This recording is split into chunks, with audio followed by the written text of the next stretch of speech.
Hello everyone. Today we are going to discuss articles from Yojana. So this is May issue 2017 and the issue is named as Transforming India. Any aspirant who is preparing for UPSC and other national competitive exams has very few important yet authentic sources of information.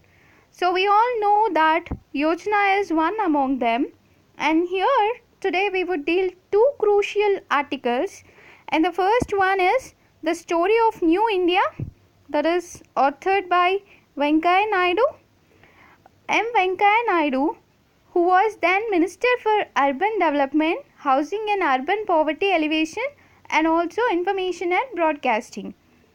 So that would be our first article, and then we would deal like the other article, that is social progress developing beyond economic growth. So if you ask me why I have taken these two articles, then I would tell you that if you want to get grip and insight on any area as an aspirant to deal the topic completely, then you need to know both pros and cons. So the former one would describe the story of New India, would describe all the areas where we achieved tremendous progress, while the latter one would describe like where we have to still progress and improve.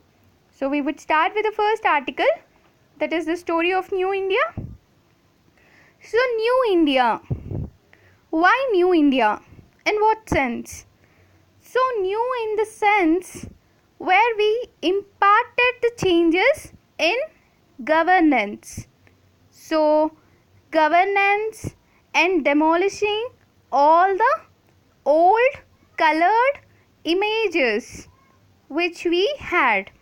So all the old colored images, in the sense the false images which had been there on India. So India is the third largest economy, which has a fast growing market, and also we are known as the hub for goods and services. So it means that we are re-emerging. See, here you can see the word resurgent India. What does it mean? Like resurgent India. Resurgent means re-emerging, reviving. Like you've been dormant for some period and then you are reviving. So here we are going to shatter all our stereotypical images which we had on, and then we would move forward. So that is the author's view on it, and then he would talk about like the recent happenings to show the achievements we have achieved. So one among them would be the demonetization, where we banned the 500 and 1000 rupee notes, and we all know about the SIT team. So what is SIT?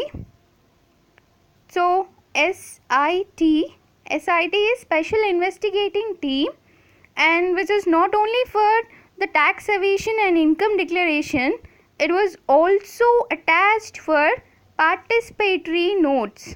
So if you remember the last year's news, you would be aware of it. So it is like the important point, and then we would move forward.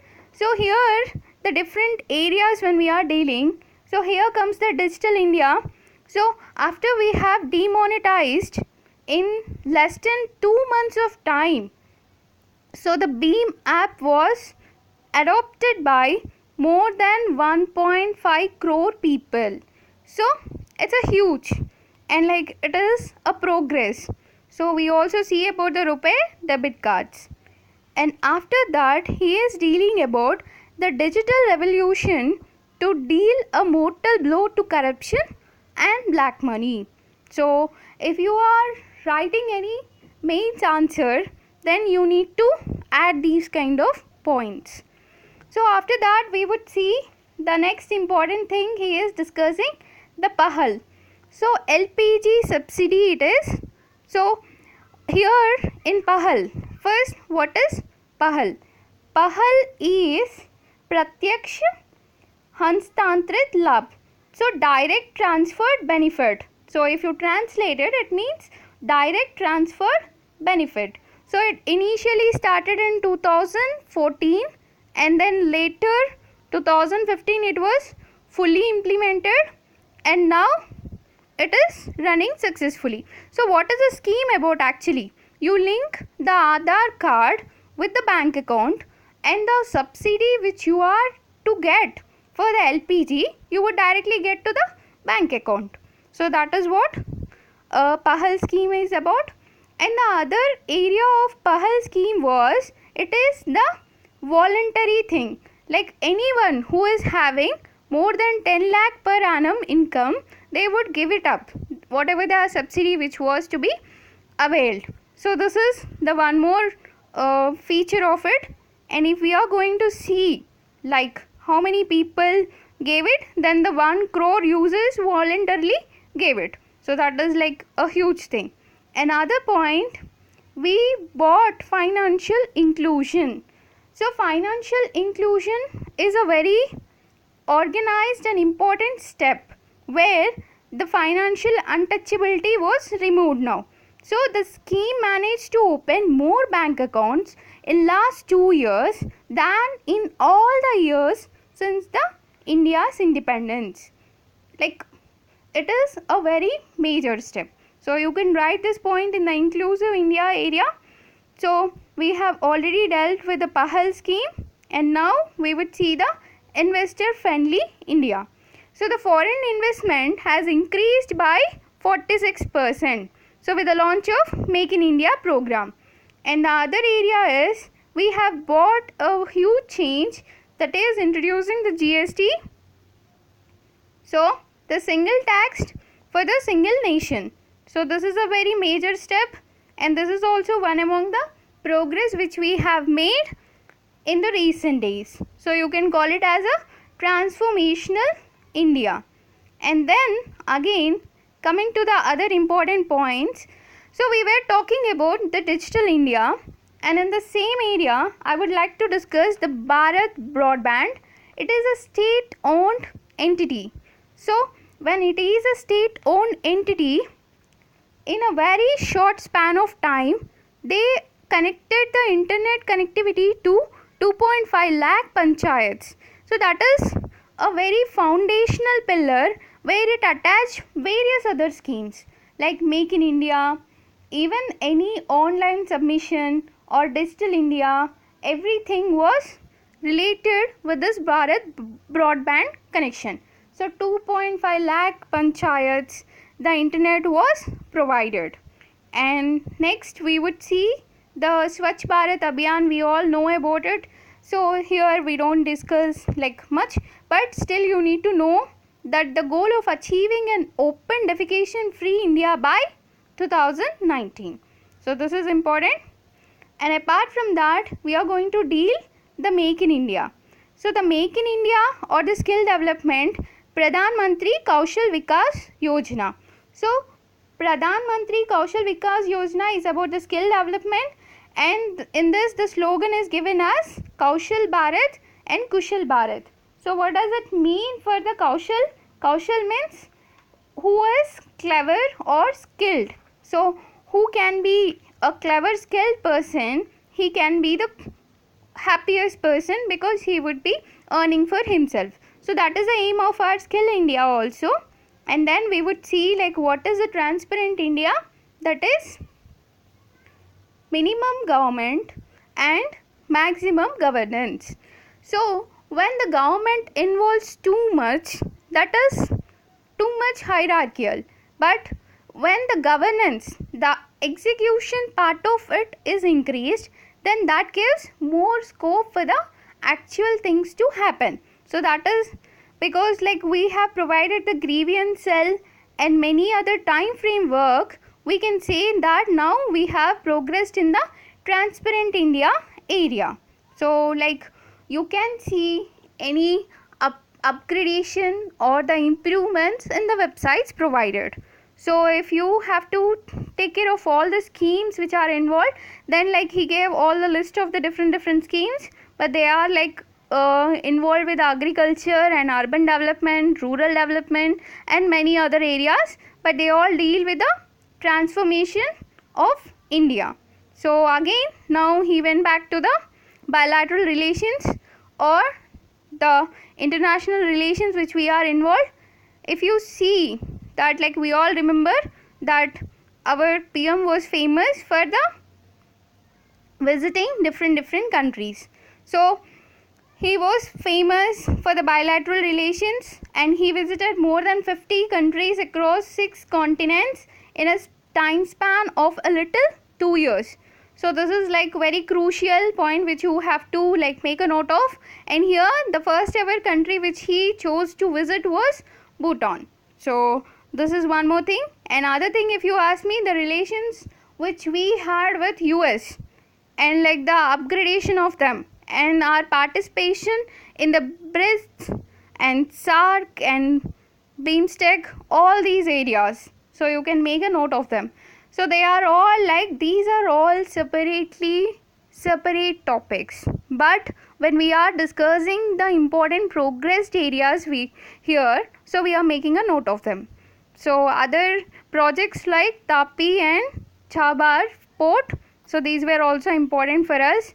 And then this all shows that India is being emergent. So here like he is discussing it as a emergent India. And other points, if you remember in the last year news, it was there was a fire accident in Kerala temple, and floods were there in Kashmir, and then the earthquake in Nepal. Everywhere, like in different areas, our military and our government worked effectively. So he is calling it as a caring India. So in the caring India part, he is writing this, and the communicating India about the Man Ki Baat and discussing the various policies and giving a normal citizen enormous scope to express his views. So you can think like here's like we are all dealing like what the positives, is it like that? But don't worry, like in the next article we would deal the areas where we still need to improve. So if you have already seen, we have dealt the digital India part and the clean India part, skill India part, transforming India part, investor friendly India part, and like different areas. So this is how like you can also approach if you get to write to essay or any other crucial points on developmental strategies of India. So here we come to the next topic or the next article, that is social progress developing beyond economic growth. So here you need to always remember the difference between development and growth. Though we use simultaneously all the time, but they mean different. So one is about the quality and the other one is about the quantity.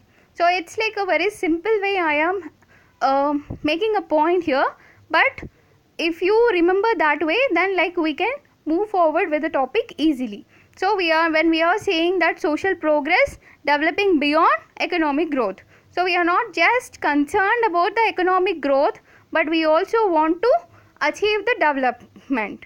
So that means that a inclusive, a holistic, a complete development where every sector of the country sees the development. So that is our concern. And like to make this point, this author is giving us the insights from the budget speech which is given on 2017-18. So we would see like what it is. So from the discretionary administration to a policy and system based administration. So this is like from discretionary administration, so we are moving to system based administration. And the next point is from favoritism to transparency. So here she is saying about like what were our aims. So these were the aims and the government itself declared in the budget speech. So from blanket and loose entitlements to the targeted delivery. So that is the next one. And from the informal economy to formal economy. So these are all very broad aims. And now further we would see how far we were able to achieve them and where we are lacking. So Nobel laureate Amartya Sen has consistently said that growth rate is very daft and deeply alienated from the way we judge the economic process. So like leaving all these things, one point we are concerned is we have to see the development which includes all the sectors. So though we have brought many reforms, but they were not enough to improve the conditions of the poorest. So that is our concern for right now. So the only index which gives the important details of human development in different areas than just the economic growth is human development index. So that is given by UNDP. So UNDP gives the human development index, and then that index is dependent on three aspects. One is education, the other one is health, and the last one is income. So if you ask me like would these three aspects cover all the developmental issues of us an individual, then like maybe not, but still we would try and include the complete important prioritized aspects. So here when they are saying education, then they would calculate the expected years of schooling for kids and average years of schooling for adults. So life expectancy, here one point. So life expectancy is calculated at birth in UNDP, and when India calculates, we calculate from 1 year. So this is some change. Another thing, the gross national income for income. So here the rank is given as 130 for India, but actually now it is, in the recent report, it is 131. So being in the before article, I have already told that we are the third largest economy and we are growing and the market development and everything. Here you can see the rank as 131 out of 188 countries. So that is a very huge lagging for us. So if we ask like how are our neighbors performing, then Sri Lanka and China have very high human development index, which they are being ranked at 73rd and 90 respectively. So this is like where we have to improve in some areas. So if you ask like the decent areas of development are not progressed yet.